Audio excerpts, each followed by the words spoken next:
Hello traders, welcome to trade with Shankh. আজ আমাদের কি করেছে মার্কেট? আজ একটা হিউজ বিয়ারিশ ক্যান্ডেল বানিয়েছে। তো আমাদের আগে কালকে কি প্ল্যান ছিল? Market sell on rise market ছিল।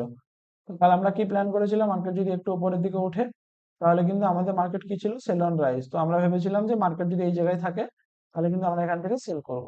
এবং এটাও বলেছিলাম যে প্রিভিয়াস ডে লো যদি ব্রেক করে ডাইরেক্ট তাহলে কিন্তু আমরা অপেক্ষা করব, এবং এখান থেকে যদি কোনো রিটেস্ট করে আমরা কিন্তু সেল করবো। তো এখান থেকে যে রিটেস্ট করেছে দেন কিন্তু আমরা এখান থেকে কিন্তু কন্টিনিউশনের জন্য একটা বিগ একটা মুভমেন্ট পেয়েছি 25,480 থেকে 25,200 অব্দি, প্রায় 200 পয়েন্টের মতো আজকে মুভমেন্ট পেয়েছি।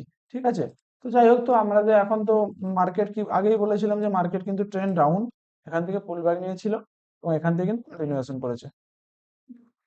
তো আমাদের কালকের প্ল্যান কি হবে? কালকের প্ল্যান যদি আমরা করি, এখানে কি দেখবো যে মার্কেট এখানে কিন্তু একটা বিয়ারিশ মুভমেন্টের মার্কেট এখন স্ট্রেট করছে। তো আমরা এখান থেকে কোনো রকম কি বাই করব? বাই আমরা এই মুহূর্তে বাইটা অ্যাভয়েড করাই বেস্ট হবে। কেন? এখানে কিন্তু ট্রেন্ড ডাউন আছে।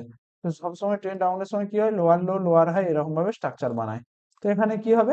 এখানে একটা লোয়ার লো বানিয়েছিল, লোয়ার হাই বানিয়েছিল। ঠিক আছে, এখানে একটা লোয়ার লো বানিয়েছে। তো আমাদের নেক্সট টার্গেট কি থাকবে? একটা লোয়ার হাই বানানোর জন্য। তার কারণ মার্কেট কি এইভাবে কন্টিনিউয়াসলি গিরতে থাকবে? মানে কন্টিনিউয়াসলি যেমন থাকবে এইভাবে কিন্তু প্রাইস অ্যাকশন হয় না। প্রাইস অ্যাকশন কিভাবে হয়? মার্কেট নামে নামে একটু নামে, দেন ওঠে, আবার নামে, দেন ওঠে। সেরকম বাড়ার সময় ওঠে আবার নামে, দেন বাড়ে, এরকম ভাবে যায়। তো যাই হোক, তো আমাদের এখন নিউ প্ল্যান কি? আমাদের এখানে কিন্তু একটা সাপোর্ট লেভেল আছে। কোনটা এটা? এইটা একটা সাপোর্ট লেভেল ছিল। কাল আমরা বলেছিলাম যে মার্কেট কিন্তু এই লেভেল অব্দি আসতে পারে, এবং এই লেভেলটা যদি ব্রেক করে দেয় তাহলে কিন্তু একটা ডিপ কারেকশন আসবে। কত দূর অব্দি? 25,300, 25,100 এই লেভেল অব্দি কারেকশন আসবে। সেটা কিন্তু একদিনে আসবে, একদিনে আসে না। আজকে এত বড় যে ক্যান্ডেলটা হবে সেটা কিন্তু কেউ এক্সপেক্ট করেনি, কিন্তু হয়েছে। ঠিক আছে, কোনো ব্যাপার না। তো আমরা এখানে নেক্সট সাপোর্ট কি আছে? এইটা একটা নেক্সট সাপোর্ট কত? 25,100। ঠিক আছে। তো যাই হোক, তো কালকে আমাদের প্ল্যান সেম থাকলো কি? আমাদের এখন কিন্তু সেল অন রাইজ। তো আমরা যদি ডেইলি চার্টে দেখি, ডেইলি চার্টে একটা বিগ বিয়ারিশ ক্যান্ডেল। তো এখান থেকে কি দেখবো? আমরা কোনো রেজিস্ট্যান্স জোন দেখবো। 75 মিনিটে যদি কোনো রেজিস্ট্যান্স জোন দেখি, রেজিস্ট্যান্স জোন কিন্তু কন্টিনিউয়াসলি মার্কেট 25,600 থেকে কিন্তু কন্টিনিউয়াসলি নামছে। তো এইভাবে কি মার্কেট নেমে নেমে নেমে চলে যাবে? নেমে নেমে যাবে না। মার্কেট কি হবে? এই যে যেমন এখান থেকে যেমন নেমেছে, এই যেমন আমি যদি বলি এখান থেকে কন্টিনিউয়াসলি নেমেছে, নেমে একটা পুল ব্যাক দিয়েছে। ঠিক আছে, দেন আবার এখানে কনসলিডেশন করেছে, উপরে ওঠার চেষ্টা করেছিল, কিন্তু ব্রেকডাউন করে কিন্তু আবার এখানে কিন্তু নেমেছে। তো আমাদেরও সেম কন্ডিশন থাকবে। কিরকম? মার্কেট এখান থেকে নেমেছে। ঠিক আছে, এখানে যদি কোনো সাপোর্ট থাকে, যেমন এখানে একটা সাপোর্ট আছে মার্কেট, আমি যদি 75 মিনিট চার্টে দেখি, তো এই যে সাপোর্টটা ছিল এইটা একটা কিন্তু ভালো সাপোর্ট ছিল। এই সাপোর্টটা কিন্তু জাস্ট ব্রেকডাউন অলরেডি হয়ে গেছে। অর্থাৎ এই সাপোর্টটা কিন্তু আমরা সাপোর্ট মানবো না, এটা একটা রেজিস্ট্যান্স মানবো। ঠিক আছে। তো মার্কেট আমাদের কি কাল কাল যদি আমাদের মার্কেট এই যে লেভেলটা আছে, আমরা যদি লাস্ট 75 মিনিটের ক্যান্ডেলটা ধরি, যদি এই লেভেলটা পাই আমরা 25,300, 25,000, এই যে 25,280 এই লেভেলটা যদি আমরা পাই, তাহলে কি করবে? এটা একটা রেজিস্ট্যান্সের কাজ করবে। এই যে এইটা একটা সাপোর্ট লেভেল ছিল। ঠিক আছে, এবং এটা এখন রেজিস্ট্যান্সের কাজ করবে। তো মার্কেট কি হবে? মার্কেট কাল যদি হালকা গ্যাপ আপ খোলে, কিংবা মার্কেট যদি এখান থেকে কনসলিডেশন করে একটু যদি উপরে উঠে, এখান থেকে কিন্তু আবার একটা সেলিং এর আমরা প্ল্যান করব। এবং সেই সেলিং এর প্ল্যানটা কত দূর থাকবে? এই লেভেলটা অব্দি থাকবে। কত দূর অব্দি? 25,000। ঠিক আছে। তো 25,000 আসার পর আমরা দেখবো যে কি হতে পারে মার্কেট। তো আমাদের 25,000-এর পরেই দেখতে পারবো যে মার্কেট এখান থেকে কোনো বুলিশ স্ট্রাকচার বানাচ্ছে নাকি same to same lower low lower high বানাচ্ছে। এবং এখান থেকে আমরা যদি একটা জিনিস দেখতে পাই, এখান থেকে কিন্তু একটা ট্রেন্ড লাইন আসছে। এই যে এখান থেকে একটা ট্রেন্ড লাইন আসছে, এবং ট্রেন্ড লাইন থেকে কিন্তু মার্কেট সাপোর্ট নিয়ে হালকা এখান থেকে উপরে উঠেছে। তো আমরা এখান থেকে যদি প্ল্যান করি, এখান থেকে একটা ছোট্ট মুভমেন্টে আশা করতে পারি। কত দূর অব্দি? এই লেভেল অব্দি আশা করতে পারি। ঠিক আছে, এখানে একটা রেজিস্ট্যান্স আছে, এখান থেকে আশা করতে পারি। দেন আমরা কি করতে দেন এর থেকেও বেশি দূর আশা করতে পারি। কেন? এখান থেকেও কিন্তু একটা ট্রেন্ড লাইন আসছে। আমরা যদি দেখতে পাই এখান থেকেও কিন্তু একটা ট্রেন্ড লাইন আসছে। তো মার্কেট কি করতে পারে কাল? মার্কেট কাল আজ যেমন কি হয়েছে, মার্কেট এখান থেকে কন্টিনিউয়াসলি নেমেছে। আজ যেমন এখানটা পুরোটা নেমেছে।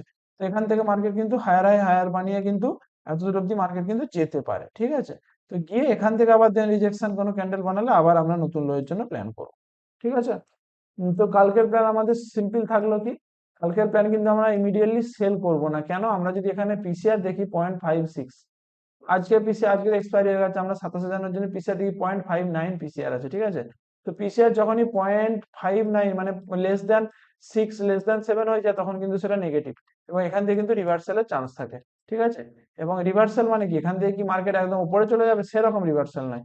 এখান থেকে পিসিআর কে ঠিকঠাক হতে হবে। মানে পিসিআর কে মানে কি বলবো, পুট কল রেশিও যেটাকে বলে, put seller plus call seller তাদেরকে সমানভাবে যেতে হবে। তবে কি হবে? তবেই মার্কেট মানে ভোলাটাইল হবে। তো কাল মার্কেট এখান থেকে একটু উপরে উঠতে পারে। ঠিক আছে, দেন আবার নিচে আসতে পারে। এইরকম ভাবে আমরা প্ল্যান করবো। কাল ইমিডিয়েটলি সেল করবো না, আমরা অপেক্ষা করবো একটু পুল ব্যাকের জন্য। যদি পুল ব্যাকে কোনো প্রাইস অ্যাকশন মানে এখান থেকে সেল করব। যদি আমরা এখান থেকে দেখি যে পুল ব্যাক নিচ্ছে, হায়ার হাই বানাচ্ছে, আমরা কিন্তু একটা হালকা কিন্তু রিট্রেসমেন্টের জন্য আমরা সেখানে ট্রেড করতে পারি। ঠিক আছে, তো কালকের প্ল্যান এই পর্যন্তই। এবং আগামীকাল আজকে ডাটা দেখবো। আজকে ডাটা কি বলছে? ক্লায়েন্ট কিন্তু হালকা বিয়ারিশ, মানে 0.8% কেটেছে। ডিআই কিন্তু অল্প স্বল্প মাল লং করেছে, কিন্তু শর্ট করেনি। এটা জিনিস একটা মাথায় রাখতে হবে। তার কারণ কি, মার্কেট কিন্তু নামছে, ডিআই এর কিন্তু পজিশন কিন্তু সেম আছে। ঠিক আছে, অতএব এই জিনিসটা একটু আমাদের খেয়াল রাখতে হবে। এফআই কিন্তু আজকে হালকা নেগেটিভ, এফআই তো নেগেটিভই ছিল যথারীতি, তো নতুন করে বলার কিছু নেই। প্রো প্রো কিন্তু আজকে 1.27% লং করেছে। 1.27% প্রো কিন্তু এত দূর মার্কেট নেমেছে, তারপরেও কিন্তু লং পজিশন করেছে। কাল আমরা কি আর ডিসকাস করেছিলাম, মার্কেট যদি নামে এবং প্রো যদি পজিশন কাটে, তাহলে কিন্তু মার্কেটের জন্য নেগেটিভ। কিন্তু এখানে কি দেখা যাচ্ছে, এখানে কিন্তু পুরো তার পজিশন কাটছে না, প্রো কিন্তু পজিশন কিন্তু হোল্ড করছে এবং পজিশন কিন্তু মানে তাদের পজিশন বাড়াচ্ছে। তাদের শর্ট টার্মে কিন্তু মার্কেট এখান থেকে হালকা কিন্তু রিট্রেস করতে পারে। প্রাইস অ্যাকশনে আমাদের সেম কথা বলবে। ডাটা ঠিক আছে, ডাটা আমাদের সাপোর্ট দেবে, কিন্তু প্রাইস অ্যাকশনই সেম কথা বলবে। প্রাইস অ্যাকশন কি বানিয়েছে, এখান থেকে লোয়ার লো, ঠিক আছে, এখান থেকে লোয়ার হাই বানিয়েছে, এখান থেকে লোয়ার লো বানিয়েছে। চেষ্টা থাকবে। তার কারণ কি, মার্কেট এই যে এখানে সাপোর্টটা ছিল, এই সাপোর্টটা জাস্ট ব্রেকডাউন করে দিচ্ছে। এবং ব্রেকডাউনটা কিভাবে হচ্ছে, কন্টিনিউয়াসলি ব্রেকডাউন হচ্ছে, এইভাবে ব্রেকডাউন হয় না। তো এটা একটা ফেক ব্রেকআউট, ব্রেকডাউনের জন্য প্ল্যান হতে পারে। এবং নেক্সট সাপোর্ট যেটা থাকবে এইটা।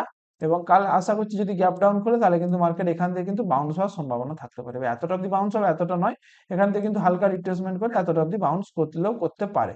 ঠিক আছে, এখান থেকে একটা ট্রেন লাইন আসছে, এই যে আমরা যদি দেখতে পাই এখান থেকে একটা ট্রেন লাইন আসছে, এই ট্রেন লাইন থেকে কিন্তু আবার রিজেকশন করলে পরে নেক্সট কি আবার 24,800 কি 25,000 অব্দি আমরা প্ল্যান করতে পারি। ঠিক আছে, তো আজকে কালকের প্ল্যান এই পর্যন্তই। আবার আগামীকালের জন্য আমরা আগামীকাল প্ল্যান করবো। ধন্যবাদ।